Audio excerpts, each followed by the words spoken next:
지금까지 공개키 인증을 위해 사용하는 인증서에 대해 설명해 드렸습니다. 인증서는 공개키 인증을 위해 사용되는 것이며, 공개키를 사용하기 전에 반드시 이 공개키가 누구의 공개키인지 안전하게 확인할 수 있어야 합니다. 우리는 어떤 문제가 있을 때 그것을 해결하는 해결책을 찾게 됩니다. 이것이 연구의 기본입니다.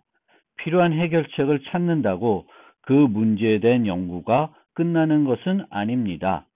보통 다른 해결책은 없는지 찾아보게 되며, 만약 새롭게 찾은 해결책이 기존 해결책보다 우수하면 기존 해결책을 대체하기도 합니다. 공개키 인증 문제도 마찬가지입니다. 인증서를 사용하지 않고 공개키를 인증할 수 있는 방법은 없을까 연구를 했고, 그것의 대안으로 제시된 것이 신원 기반 공개키 암호 시스템입니다. 최근에는 블록체인의 등장으로 기존 중앙 집중적 PKI 대신에 탈중앙 PK에 대한 연구도 많이 진행되고 있습니다. 이 두 가지를 차례로 설명해 드리고자 합니다. 신원 기반 암호 시스템은 1984년 샤미르가 처음 제안하였습니다. 즉, 신원 기반 암호 시스템 개념도 등장한 지 매우 오래된 개념입니다. 해결책이 완벽하지 않다 하더라도 그 아이디어가 획기적이면 충분한 가치가 있습니다. 그 아이디어를 보완, 개선하는 연구가 뒤따르기 때문입니다. 하지만 신원 기반 암호 시스템은 84년에 처음 소개된 이후 큰 발전을 못하였습니다. 그런데 한참 뒤 2001년에 보네와 프랭클린이 겹선형 사상이라는 새로운 수학 기술을 이용한 신원 기반 암호 시스템을 제안하였으며, 그때부터 관련 연구가 다시 활발하게 진행되었습니다. 하지만 결론적으로 말씀드리면 여러 가지 문제가 해결되지 못하여 인증서 기반 PKI의 대안으로 현장에서 실제 사용되고 있지 못합니다. 지금부터 신원 기반 암호 시스템이 어떤 것인지 살펴보고 어떤 문제들이 해결되지 못하였는지 설명해 드리겠습니다. 신원 기반 암호 시스템의 기본 생각은 전자우편 주소나 주민등록번호처럼 각 사용자마다 다른 독특한 그 정보를 이용해서 그 사용자의 공개키를 계산해서 사용하는 것입니다. 즉, 공개키를 계산할 때 사용하는 이런 함수가 공개되어 있다고 생각하시면 되고요.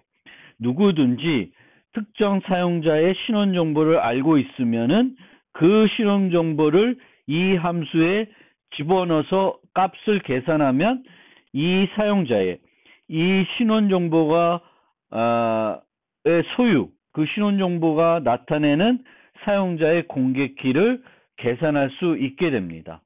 그리고 이 신원 정보를 이용해서 사용한 공개키는 김상진만 사용할 수 있어야 하겠죠. 그러기 위해서는 공개키 시스템에서는 공개키와 개인키 두 개의 키를 사용하게 되겠고, 이 두 개의 키 중에 특정 사용자만 사용할 수 있도록 제한하는 데 필요한 것이 바로 개인키입니다. 즉, 이 공개키에 대응되는 개인키는 김상진만 사용할 수 있어야 됩니다. 그것이 보장이 되면 매우 인증서 없이 효과적으로 공개키를 인증할 수 있는 기술이 되는 것입니다. 그러면 이 개인키를 어떻게 만드냐, 그거는 조금 이따 설명을 드리고요.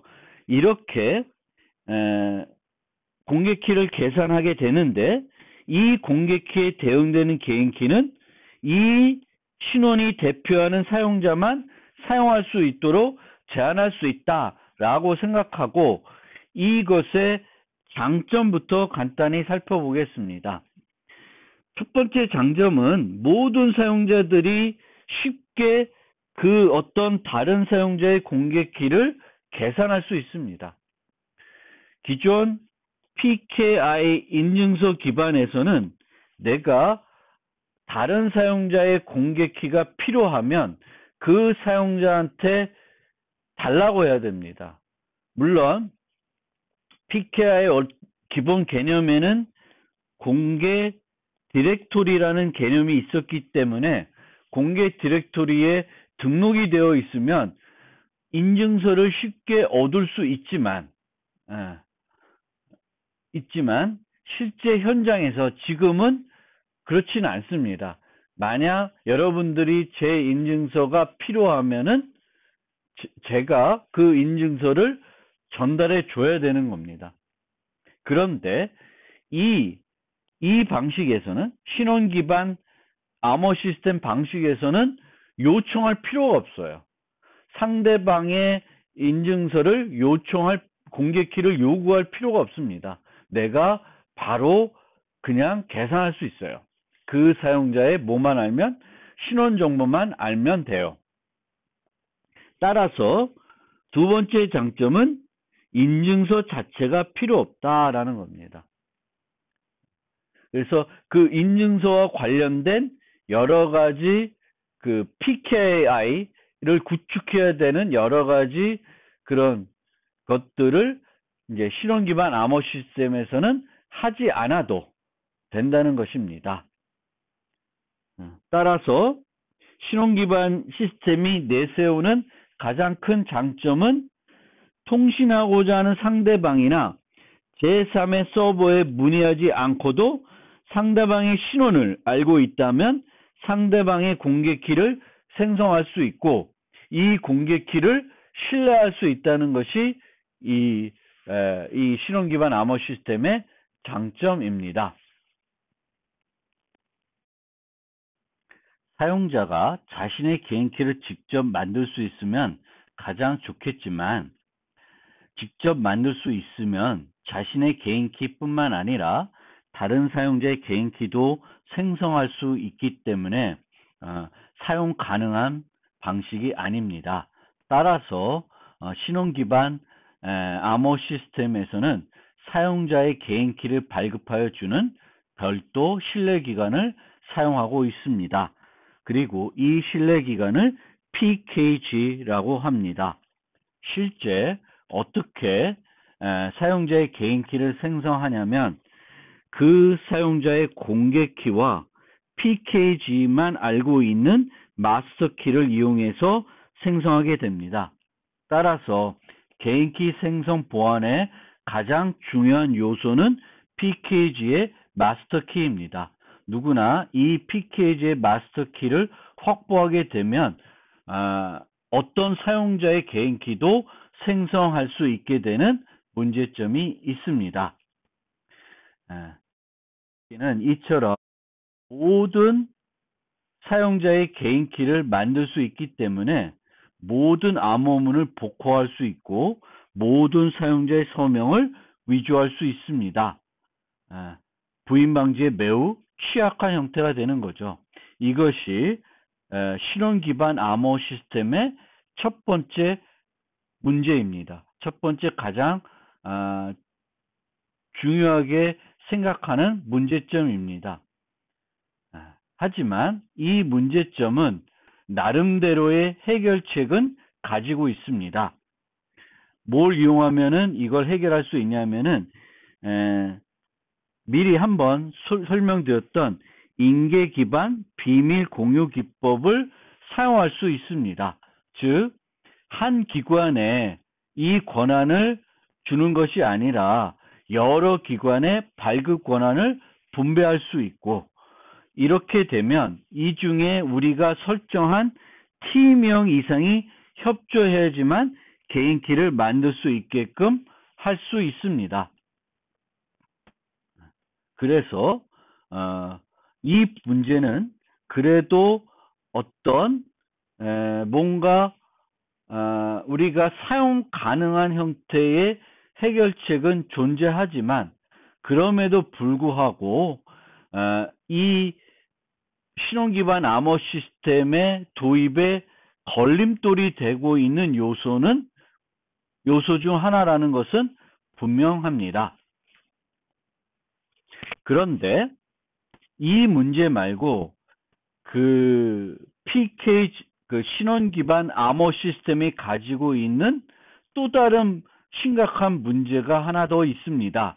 그 문제는 바로 공개 키를 계산할 때 사용하는 신원 정보에 있습니다. 그래서 이 신원 정보의 특성부터 좀 살펴보고자 합니다.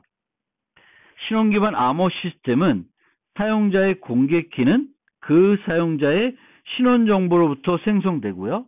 대응되는 개인 키는 PKG의 마스터 키와 그 사용자의 공개 키를 이용해서 생성이 됩니다. 공개 키를 생성할 때 사용되는 신원 정보는 각 사용자마다 독특해야 됩니다. A라는 사용자가 사용하는 공개 키와 B가 사용하는 공개 키는 달라져야 되겠죠. 따라서 그 사용자만 가지고 있는 독특한 정보만 이 공개 키를 생성할 때 사용하는 신원 정보로 사용할 수 있습니다. 대표적으로 사용 가능한 어떤 신원 정보에는 주민번호, 전자우편 주소, 핸드폰 번호, 외국 같은 데는 여권 번호, 이런 것들이 어떤 신원 정보의 후보로 설명이 됩니다. 그런데 주민번호라고 하는 것과 전자우편 주소 두 가지의 차이가 있습니다. 그러니까 중요한 차이점이 있는데 그 차이점이 뭘까요? 잠깐 한번 생각을 해보세요. 주민번호라고 하는 신원정보와 전자우편 주소라고 하는 신원정보의 차이점, 둘 다 독특합니다. 한 사용자가 있으면은 각 사용자들의 주민번호는 모두 다를 것이고요. 전자우편 주소도 마찬가지입니다. 그런데 차이점은 뭐냐면은 주민번호는 우리가 다른 사용자의 주민번호를 외우거나 쉽게 알기 어렵습니다. 그런데 전자우편 주소나 핸드폰 번호는 다릅니다.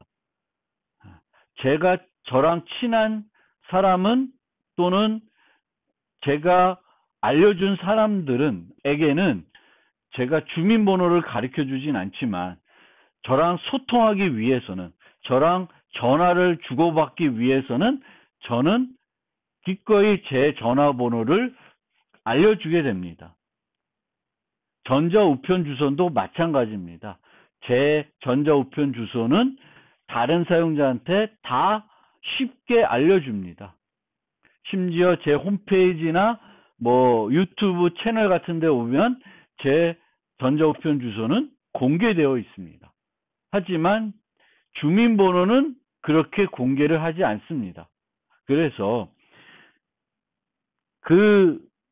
우리가 공개키를 사용할 때 그 사용자를 식별할 수 있는 독특한 정보를 사용해야 되지만 공개할 수 있는 정보여야 되겠고 상대방들이 쉽게 알 수 있는, 확보할 수 있는 정보여야지만 됩니다. 따라서 독특한 것이 필요 조건이지만 충분한 조건은 아닙니다. 쉽게 얻을 수 있는 정보가 아니라는 거죠. 따라서 이 신원 기반 암호 시스템에서 공개 키를 생성할 때 사용하기에 적합한 그런 신원 정보는 전자우편 주소나 핸드폰 번호가 되겠습니다. 물론 이런 정보들, 핸드폰 번호 같은 경우도 불특정 다수에게 노출하는 것은 별로 싫겠죠. 메일 주소도 마찬가지예요. 메일 주소가 노출되면 스팸 메일들이 많이 오기 때문에 그런 문제가 있고요. 핸드폰 번호도 마찬가지입니다. 노출이 되면 핸드폰으로 다양한 어떤 문자나 카톡이 올 수 있기 때문에 이것도 이렇게 쉽게 최근에는 공개하는 게 꺼리지만 그래도 이 여권 번호나 주민번호보다는 공개를 좀 더 쉽게 할 수 있는 것이고, 특히 저랑 실제 소통해야 되는 사용자들한테는 이 정보를 주지 않고는 소통을 할 수 없기 때문에 신원 기반 시스템에서 공개 키를 생성할 때 사용하기에는 문제가 되지는 않을 것 같습니다.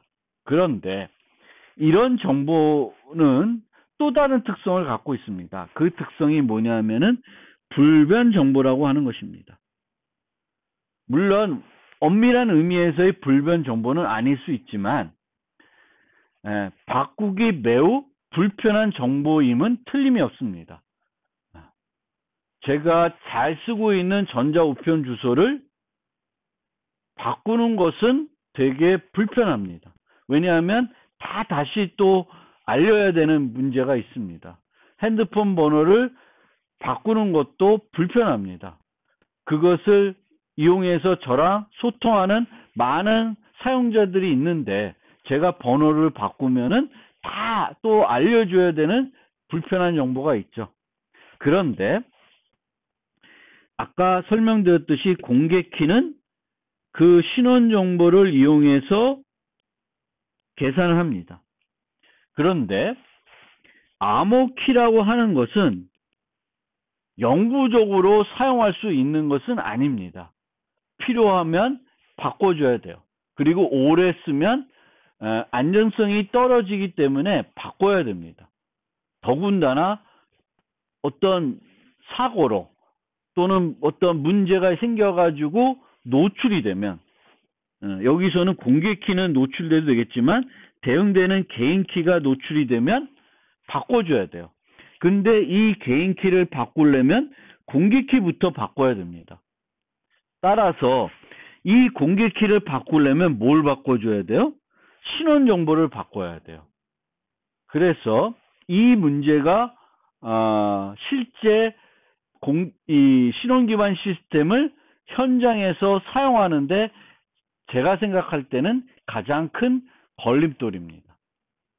신원 정보를 우리가 선택을 해서 공개키를 만들고 신뢰할 수 있는 PKG를 만들고 또 PKG가 권한이 집중되니까 분산을 시켜놓고 거기까지는 다 오케이, 좋습니다. 괜찮아요. 거기까지는. 그런데 노출이 됐어요. 또는 뭔가 1년이 지나서 불안하니까 키를 바꾸고 싶어요. 그런데 키를 바꾸려면 뭘 바꿔줘야 돼요? 메일 주소를 바꿔야 되는 문제가 있습니다. 대단히 불편한 거죠. 그래서 이 문제가 있습니다. 물론 우리가 개인키를 생성할 때 아까 보셨듯이 두 개의 정보를 이용했습니다. 마스터키와 공개키입니다. 그러면 공개키를 안 바꾸고, 왜냐하면 신원 정보를 바꾸기 싫으니까 마스터키를 바꾸면 되지 않냐라고 또 의문을 가질 수 있는데, 후자는 얘를 바꾸면 어떤 문제가 생기냐면은 모든 상자의 공개키를 다 바꿔줘야 되는 문제가 있습니다. 이 마스터키를 이용해서 이 생성을 하게 되는데, 이렇게 생성된 것이 계속 활용이 돼야 됩니다. 즉, 이 마스터키가 녹아 들어가 가지고 계속 우리가 암복화를 할 때 활용이 된다는 측면이 있습니다. 이 시스템, 제가 들어가는 수학적인 걸 보여드리지 않고 있기 때문에 여러분들이 잘 와닿지 않을 수 있는데, 실제적으로 이 마스터키를 바꾸게 되면 이 사용자의 키만 바꾸는 것이 아니라 모든 사용자의 키를 바꿔야지만 정상적으로 시스템이 운영이 됩니다. 근데 그것도 말이 안 되는 거죠. 김상진이 키를 바꾸고자 해서 다른 모든 사용자가 다 바꿔야 돼요. 그러면 그것도 가능한 시스템이 아니겠죠. 그래서 얘는 거의 불가능에 가깝다 보시면 돼요. 그러니까 키를 바꾸기 위해서 PK의 개인 키를 바꾼다는 것은 어떤 솔루션으로 사용할 수 있는 것이 아닙니다. 그러면 이제 남은 거는 공개 신원 정보를 바꾸는 건데, 신원 정보는 바로 전에 말씀드렸듯이 이 공개 키를 바꾸기 위해서 신원 정보를 바꾸는 것은 되게 불편한 거예요. 그것이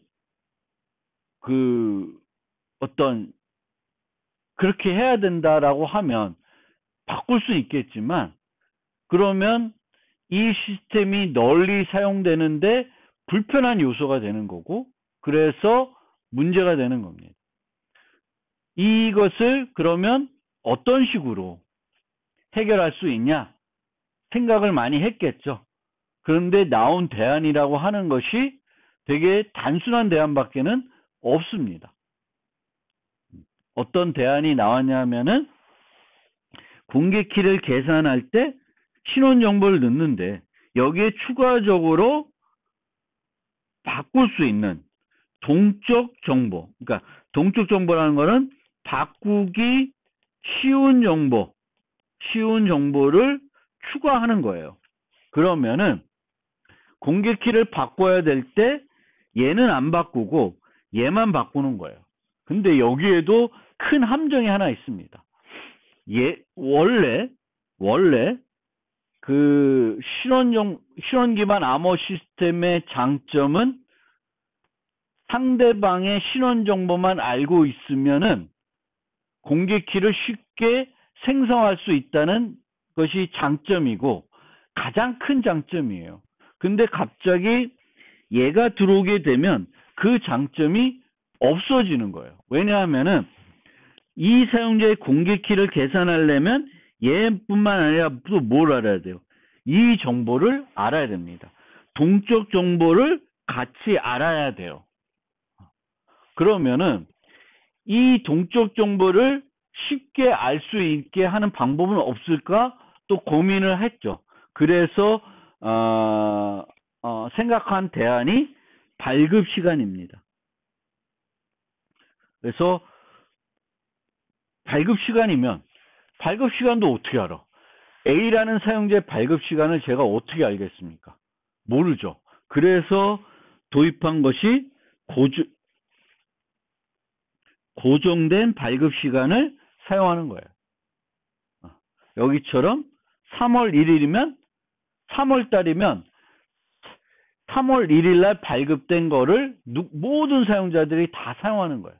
이 얘기는 뭐냐면은 매월 갱신을 해야 되는 거예요. 매월 바꿔야 되는 겁니다. 매월 모든 사용자가 PK에 가서 새 개인 키를 받아야 되는 거죠. 그리고 그 한 달 동안에는 어떤 사고가 일어나도 바꾸기 어렵다는 것이 되겠습니다. 그래서 한 가지 대안으로 소개는 됐지만, 물론 이렇게 고정된 발급 시간을 주면 올해가 지금이 2021년 3월이고 저 사용자의 메일 주소는 저거니까 저 사용자의 공개 키는 이거라고 확신하고 만들어서 쓸 수는 있습니다. 쓸 수는 있지만 매달 바꿔야 되는 문제가 있고, 중간에 바꾸고 싶어도 못 바꾸는, 노출이 돼도 못 바꾸는 심각한 문제가 있죠. 그래서 이 문제는 해결이 안 되고 있는 거죠. 그래서 신원 기반 시스템이 어떤 기존 PKI의 대안으로 사용을 못하고 있는 그 이슈는 바로 이 문제가 되겠습니다. 공개 키의 갱신이 힘들다. 키의 갱신이 힘들다는 것이 신용 기반 암호 시스템의 가장 큰 문제점이다. 두 가지 문제점, PK의 권한이 집중된다는 문제점, 키를 바꾸기 어렵다는 문제점, 두 가지가 있습니다. 전자는 그래도 인계 기반을 쓰면 해결할 수 있겠지만 후자는 해결이 어렵다는 거예요.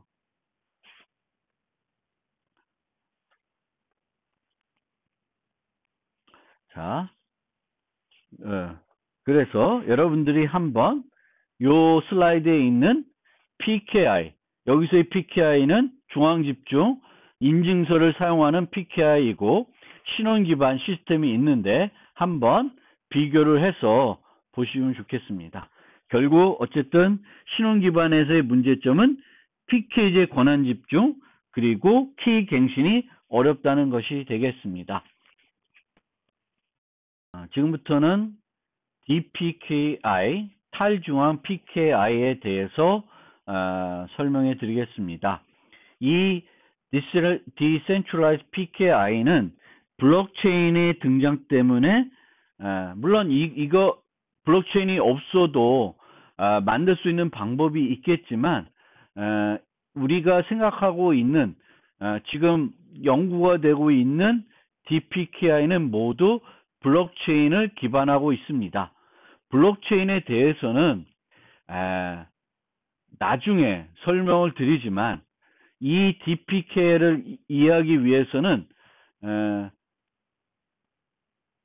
꼭 알고 있어야 되는 부분은 뭐냐면은 우리가 블록체인에 데이터를 기록할 수 있는데 이 기록된 데이터는 바꿀 수 없다는 거예요. 데이터들을 우리가 블록체인에는 첨삭만 할 수 있어요. 즉 추가만 할 수 있지 기존에 저장된 데이터를 삭제하거나 수정할 수 없습니다. 그게 블록체인이 가지고 있는 특징이에요. 특징. 그래서 그 특징을 이해하고 있어야 요 탈중앙 PKI를 이해하실 수 있습니다. 어떻게 이 블록체인이 이 데이터의 불변성, 변경 불가능성을 제공하는지는 나중에 이게 14번, 15번째 노트에서 아마 설명을 드릴 때인데 그때 가서 물론 중간에 10번째 노트에서도 블록체인을 짤막하게 소개는 해드릴 거예요. 어쨌든 자세한 거는 나중에 소개할 건데 이 DPKI를 이해하기 위해서는 이제 블록체인은 데이터를 기록할 수 있는 데이터베이스와 같은 건데 기존 데이터베이스와 달리 한번 저장된 데이터는 수정할 수 없고 삭제할 수 없다라는 것을 좀 이해해 주시면 좋겠고 이 블록체인은 기본적으로 탈중앙입니다. 즉 분산 저장되어 있습니다. 두 번째 알아두셔야 될 게 분산 저장되어 있습니다. 즉 블록체인은 어떤 컴퓨터가 하나 있고 여기에 DB가 설치되어 있어서 요 중앙적으로 하나의 컴퓨터에 저장하는 것이 아닙니다. 물론 데이터베이스들 같은 것도 어떤 가용성을 높이기 위해서 중복해서 저장해 여러 개의 데이터베이스 저장할 수 있는데 이 블록체인에서 분산하는 것하고는 차원이 다르죠. 그래서 비트코인 같은 경우에는 여러 노드들이 전 세계 여러 노드들이 이 블록체인의 데이터들을 유지 관리하고 있습니다. 그러니까 기본적으로 블록체인은 기록된 데이터들이 한 곳에만 있는 것이 아니라 엄청나게 많이 분산돼서 저장되어 있다.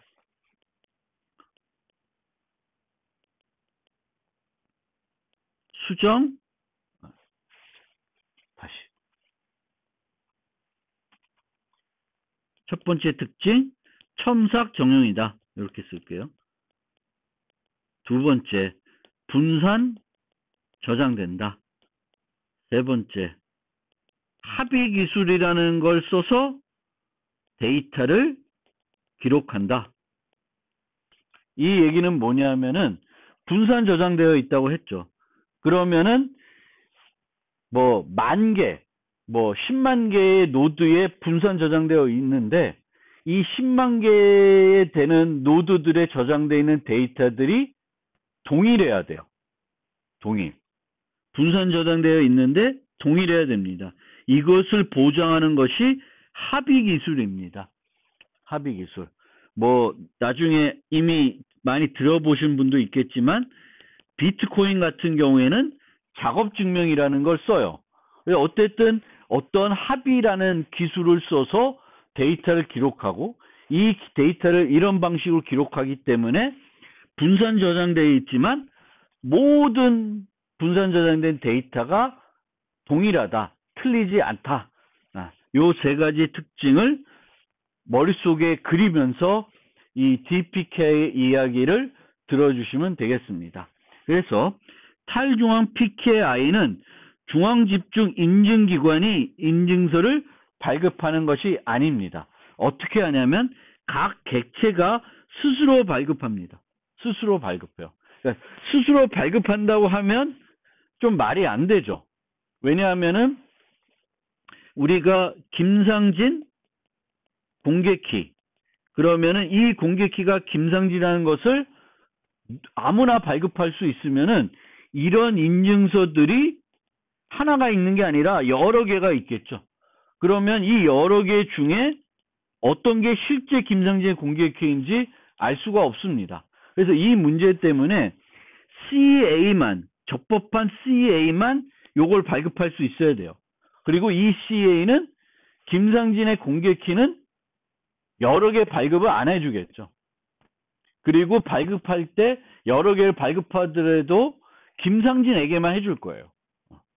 내가 여러 용도로 키가 많이 필요해서 여러 개를 발급받을 수 있을 텐데, 있을 수도 있지만 그럴 경우에도 김상진한테만 발급해 줄 것입니다. 그런데 개체가 스스로 발급하는 거예요. 그럼 개체가 스스로 발급하면은 김상진은 이 키는 내 거다라고 발급할 것이고, 다른 홍길동이 자기 거라고 발급할 거예요. 그런데 여기서 의문이 드는 게 뭐냐면은 김상진이 홍길동 걸도 만들 수가 있겠죠. 내가 내 걸 만들 수 있는데 홍길동 거를 만들지 못하라는 그런 방법은 없습니다. 보통 보면. 그러면 이 얘기는 누구든지 다른 사용자의 그 인증서를 만들 수 있다는 거예요. 근데 그거를 어떻게 해결하는지 그것이 이제 궁금한데, 블록체인을 사용하면은 어느 정도 해결할 수 있다라는 거가 되겠죠. 그리고 이렇게 중앙집중 인증기관을 없애면, 그리고 각자 스스로 인증서를 발급하면은 어떤 이점이 있냐면은 단위 실패점이 사라집니다. 그러니까 단위 실패점이라고 하는 건 우리가 보안에서 많이 나오는 용어인데요. 이 단위 실패점이라는 건 걔가 실패라면은 시스템이 죽는 거예요. 서비스가 진행이 안 되는 거예요. 그래서 이 중앙집중 PKI에서도 CA가 동작을 안 하면은 PKI 자체가 일시적으로 중단되는 거예요. 언제까지? PKI가 복구될 때까지. CA가 다시 정상 동작할 때까지는 신규 발급이나 폐지나 이런 것들이 다 이루어질 수가 없습니다. 그래서 이런 문제가 있는 거예요. 얘는 단위 실패점이 되는 거예요. 그럼 걔에 대해서 디도스 공격을 하게 되면은 일시적으로 PKI 관련된 서비스들을 사용 못할 수가 있습니다. 그런데 탈중앙이 되면 이 경우에는 하나의 노드, 이 탈중앙 블록체인을 그런 참여하고 있는 몇 개의 노드가 공격돼서 동작을 안 하더라도 수많은 다른 노드들이 있기 때문에 계속 서비스가 진행되는 데는 아무런 문제가 없습니다. 그래서 그것을 해결할 수 있다라는 것이 되겠습니다. 그러면 이제 궁금한 게 각자 스스로 인증서들을 발급하는데 이것이 어떻게 안전성에 문제가 없는지, 즉 김상진의 인증서를 만든다. 오케이. 근데 김상진이 홍길동 것도 만들 수 있어요.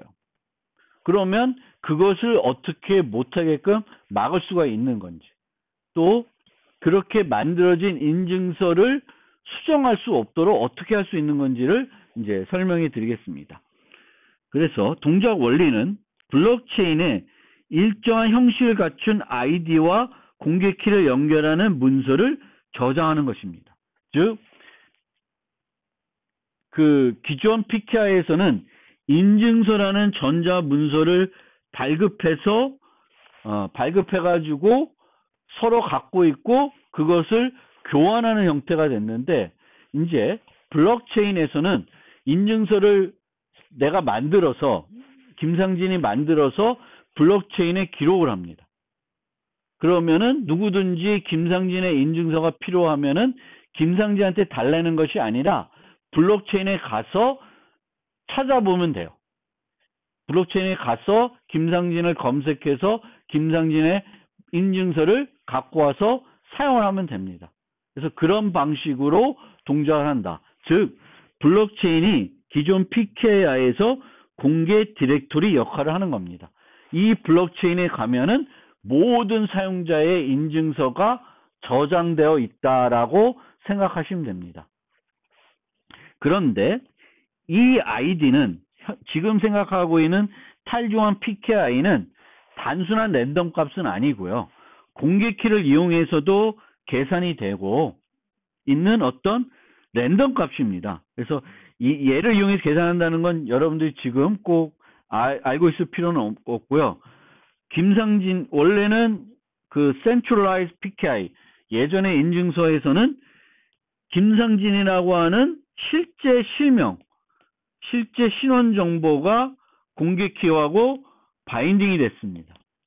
그런데 탈중앙 PKI에서는 그 실제 신원 정보가 여기에 기록되지 않아요. 그냥 랜덤한 값, 아이디와 공개 키가 연결된다는 거예요. 그러면 특정한 이 아이디가 김상진인지 알기가 어렵죠. 프라이버시 측면에서는 대단히 효과가 있는데, 문제는 우리가 이거를 실제 서비스에 활용하려면 이 아이디가 김상진인 건지를 알아야 되는 거죠.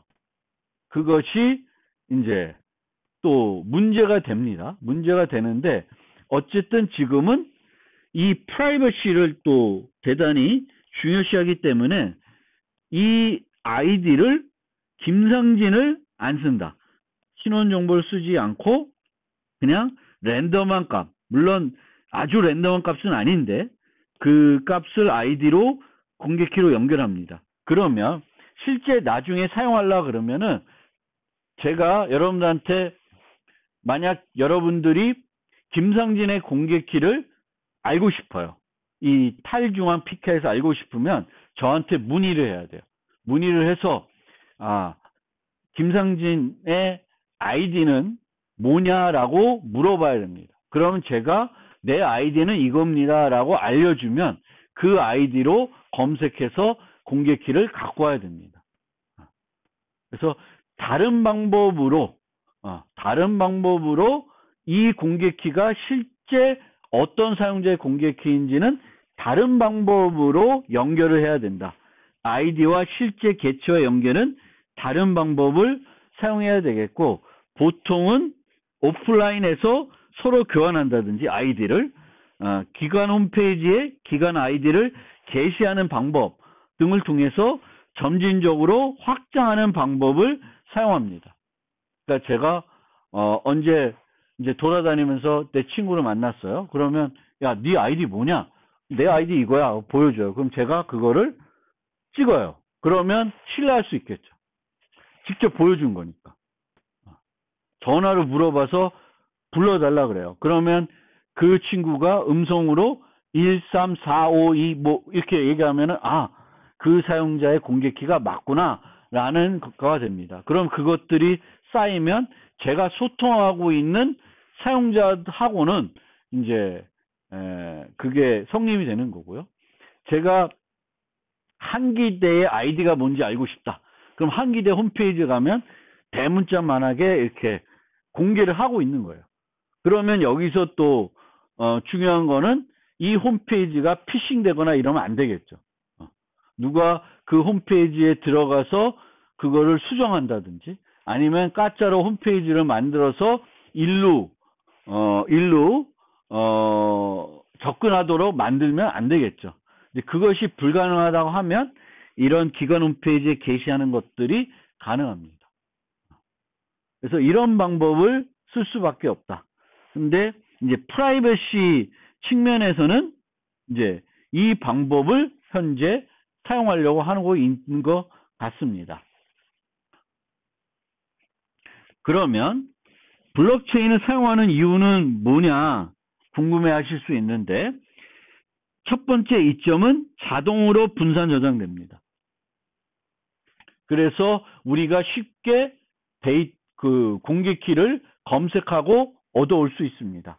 그리고 블록체인은 첫 번째 뭐가 있어요? 첨삭 정형이어야 됐죠. 그래서 아이디와 공개키가 저장이 되어 있을 때 이 정보들을 수정, 변조할 수가 없습니다. 조작이 힘들다. 조회가 또 용이하다. 분산 저장되어 있기 때문에 효과적으로 아이디와 바인드된 공개키를 얻을 수 있습니다. 그러면 이 블록체인을 사용할 때 우리가 해결해야 되는 문제는 아이디와 공개키를 저장하는데 이 아이디와 공개키를 갱신하고자 하면 아이디와 공개키를 다시 저장을 해요. 그러면은 이 아이디와 관련된 공개키가 여러 개 있는데 어떤 게 유효한 공개키가 되냐면은 가장 최근에 등록된 것이 유효한 공개키가 됩니다. 그러면 김상진의 아이디는 1, 2, 3, 4였어요. 그럼 1, 2, 3, 4가 두 개 저장되어 있는데 얘가 최근 거예요. 그런데 어떤 사용자가 1, 2, 3, 4로 행세를 하고 싶어요. 김상진으로 행세하고 싶으면은 방법은 1, 2, 3, 4 공개키를 새롭게 추가하는 거죠. 근데 이 추가는 분산 합의 기술에 의해서 우리가 블록체인의 데이터를 기록할 때는 아무나 그냥 기록하는 것이 아니라 합의 기술이라는 걸 써서 기록하게 되겠습니다. 작업 증명을 해서 뭔가 한다든지 우리가 개인적으로 기록하는 게 아니라 그거를 하는 어떤 동기가 있어서 하는 별도 사용자들이 따로 있어요. 그래서 그 사용자들이 어떤 합의 기술을 써가지고 기록하기 때문에 쉽게 기록을 허용해 주지 않습니다. 여러 가지 이 시스템에서 정해진 규칙에 어긋나면은 등록을 안 해주는 거예요. 그래서 이 문제들을 우리가 이제 이 기술에 의해서 어느 정도 걸러질 수 있다라는 겁니다. 그리고 그러면 그렇게 하지 않고 내가 그냥 4560 공개키를 등록한 다음에 그 다음에 4560이 김상진의 아이디다라고 주장할 수 있어요. 근데 이런 주장들은 다른 방법을 통해서 해결해야 되는 거지 이 시스템에서는 해결해 주고 있지는 않습니다. 여기서는 아이디와 공개키들을 등록하게끔 해주고 그 등록할 때 여러 가지 뭔가 방법을 써서 불법적으로 등록하는 걸 막아줄 것이고요. 한번 등록을 하고 나면 그것을 갱신할 때 다시 또 등록을 해야 되는데 이때는 여러 가지 또 다른 보안적인 장치들을 할 수 있습니다. 그래서 그렇게 하고 있습니다. 폐지도 그럼 어떻게 하냐? 1, 2, 3, 4, 0 값을 등록하게 되면 공개키가 0 값이 등록되면 이거는 폐지됐구나. 1, 2, 3, 4는 지금은 현재 키가 없구나. 아이디에 대해서는 키가 없구나. 이 아이디에 대해서는 더 이상 안 쓰는구나. 이렇게 이제 인식하시면 되겠습니다. 그리고 여기에 이렇게 등록이 돼서 사용이 되기 때문에 개인 키가 분실이 되면 얘를 사용할 수가 없겠죠. 그래서 이 개인 키가 여기 좀 잘못 썼는데 이게 큰 문제는 아니고요. 이제 블록체인 같은 데서는 이제 개인 키가 분실되면 큰 문제인데 이제 DPKI에서는 이제 개인 키가 분실이 되면 이제 폐지를 하고 새로 만들어야 되겠죠. 그 새로 만드는 게 이제 뭔가 번거로울 수는 있겠지만 만약 이제 물론 DID에서는 이제 요 개념도 있어요. 개인 키가 분실하는 게 되게 이제 낭패일 수 있습니다. 왜냐하면 자기가 DID는 이제 내 공개키만 갖고 있는 게 아니라 나와 관련된 여러 가지 정보들을 전자문서적으로 확보를 하고 있는 거예요. 예를 들면 내 졸업장, 뭐 내 토익 점수, 내 자격증 이런 것들을 전자문서로 다 갖고 있을 수 있습니다. 그리고 이거를 이렇게 서비스 할 때 사용할 수 있어요. 그게 이제 분산 아이디 기술인데 여기서는 이제 개인 키가 분실되면 받았던 졸업장들, 뭐 자격증들을 다 다시 발급해야 되는 불편함은 있습니다. 그래서 어쨌든 최근에는 이런 블록체인의 어떤 활성화, 블록체인 기술의 활성화로 요즘에는 이제 DPKI를 어떤 이제 대안으로 많이 생각하고 있습니다. 그리고 앞서 설명드린 것처럼 지금은 공인 인증서라는 개념을 안 쓰고 사설기관, 우리나라에서도 이제는 사설기관에서 발급하는 인증서들을 활용하는 그런 방법으로 바뀌고 있으니까 그것도 여러분들이 그런 카카오톡 인증서라든지 네이버 인증서라든지 패스 인증서라든지 이런 것들에 대해서도 한번 어떻게 얘가 동작하는지 기존 공동 인증서와 어떤 차이가 있는지 이제 한번 생각해 보셨으면 좋겠습니다. 그걸 또 숙제로도 한번 드릴 것입니다. 이걸로 노트 2에 대한 설명을 마무리하겠습니다.